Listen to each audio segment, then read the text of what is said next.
Warmup, where your inner work begins. My name is Taylor Elise Morrison. I'm the founder of Inner Workout, and you are normally our expert guest, but today's a deep stretch episode. If you're not familiar with deep stretch episodes, they come at the end of the month, and it's my opportunity to just have a heart-to-heart conversation with you about what's been coming up for me with regards to self-care and inner work, oftentimes related to the theme that we've been exploring over the course of this month. So this month, we've been looking at the physical dimension, and as I spent some time reflecting, I was reminded of an experience I actually had last month. I had the opportunity to lead a workshop or a series of 2 workshops on being in conversation with your body for a dance company that had students ranging from middle school to high school, and then a separate workshop for their parents. And if you're wondering, why is Taylor leading a workshop for a dance company? I grew up dancing. I started late in earnest in 5th grade, and then I did that through the end of my freshman year of high school, which are really formative years when you're building your sense of self and really laying the groundwork for how you'll relate to your body. And it was interesting. I am not what would be seen as the prototypical dancer's body. I don't have the classical ballet dancer's body. I'm 5'4", so I'm too short. I'm curvy. I have a generous bosom, a generous bottom, both of them. And yeah, I can think back to this one time when I had this teacher who kept telling me to tuck my pelvis. And I was tucking my pelvis. I just have a big butt. And what she was saying without saying, and I don't think this is what she meant, but she was essentially telling me, this part of your body, this big butt, doesn't fit into what we've decided is beautiful or correct in the dance world. And the dance world has come a long way. The fact that I was invited to have this conversation is proof of that. But still, some of the stories that came up when I talked to those students, broke my heart. That these are experiences and feelings that they're still having. And even if their teacher isn't directly saying things, they're still picking up on what they should and shouldn't be. And it's weighing on them. So in the workshop that I led, we talked about a lot of things, but 2 of the core concepts that we explored were body positivity and body neutrality. If you were wondering where the neutrality in the title comes from, it's from the body neutrality. Body positivity, I feel like many of you listening will be familiar with that concept. It's loving yourself. It is really looking at your body and celebrating it and appreciating it. That's body positivity. I feel like if you've been on Instagram for at least an hour, you've seen a post that has its roots in body positivity. Then there's body neutrality, which is something I've been introduced to probably within the past couple of years that has been a really helpful counterbalance for me. So body neutrality is more about respecting your body as almost like a partner in how you view the world. It's not just saying that you are your body. It's saying you have a mind. From an inner workout speak, we have all of these dimensions of ourselves. The physical dimension is just one of them. And we want to treat it with respect, but we don't want to over-identify with it. And sometimes it's not even that we just don't want to, it's that we can't. It's hard for us to bring ourselves to this place of feeling a lot of love. And that's why I like that both of these can coexist. And that's why I brought it up when I was talking to these students. I think of body positivity and body neutrality like being in a long-term partnership. So body positivity, that's kind of like the falling in love stage. And you can have that over and over and over again. But as someone who's been in a partnered relationship for almost 11 years, I can tell you I don't always feel in love with my husband, but I always love him. I always respect him. I always see him as my partner. And that's where we get into the body neutrality. And that's why both can be useful, because sometimes you are in a place where you do feel that love and affection, and it's really natural for you to express that to yourself. And there are other times where it's a little rocky between you and your body, and that neutrality, that acknowledgement that, hey, we are in this together. Even if I'm not in love with you, I acknowledge how useful you are, how necessary you are. Body neutrality has been great for me as I engage with movement practices. And just being able to say, I'm so thankful, even if I can't lift the weight of the weight that I would like. So say I couldn't lift 20 pounds, but I could lift 10 pounds. I can still be grateful that I have arms that are able to lift anything. I can be grateful that I am able to walk and move through the world.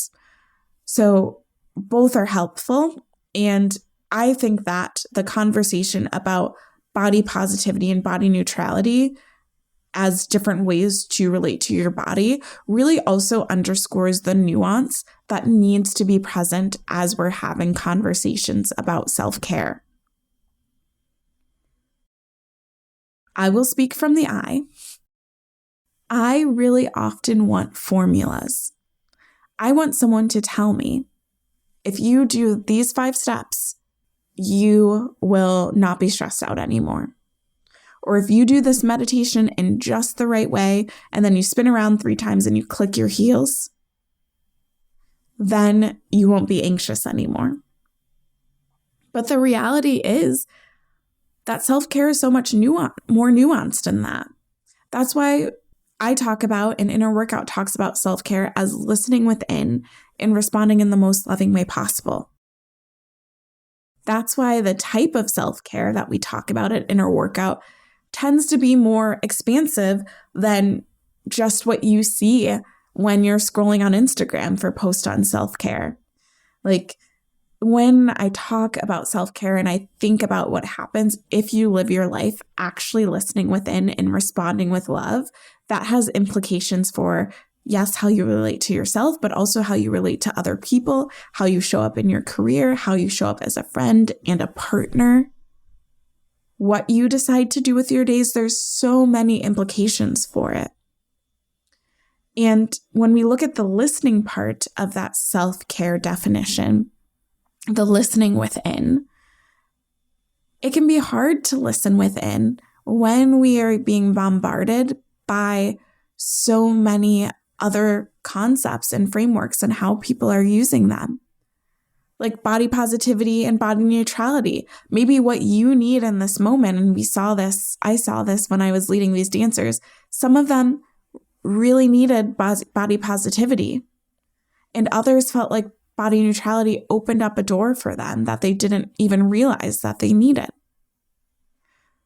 But if they would have just felt like, well, a lot of people are resonating with this body neutrality or body positivity, I guess I need to just make myself feel great with some affirmations, that's actually limiting themselves, and it's not really listening to themselves. They can sense that they need something different, but they're prioritizing listening to other people, listening to posts on Instagram, even this podcast. Like if you are listening to something and not using that reflection time to think about how it relates to you in your life, you might be doing yourself a disservice in the long term.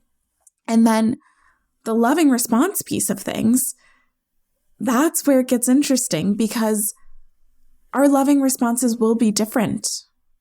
Our loving responses will be different than the person sitting next to you, than the person who shares a practice with you. Your loving responses will be different than mine, than your best friends, than your partners, than your dogs.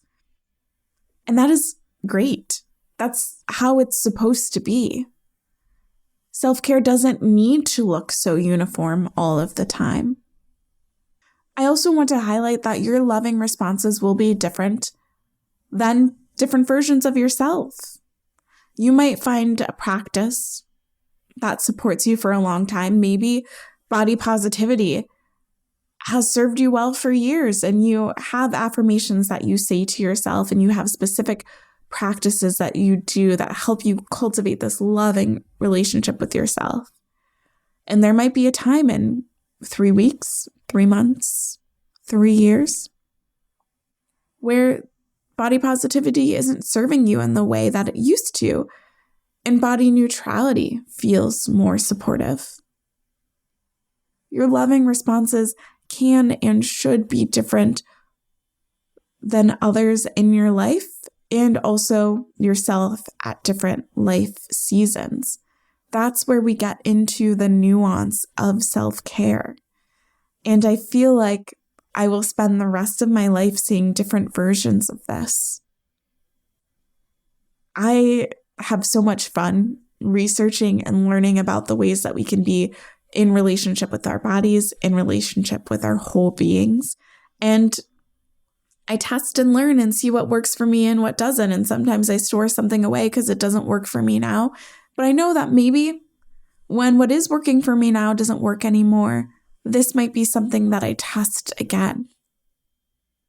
You're meant to be dynamic.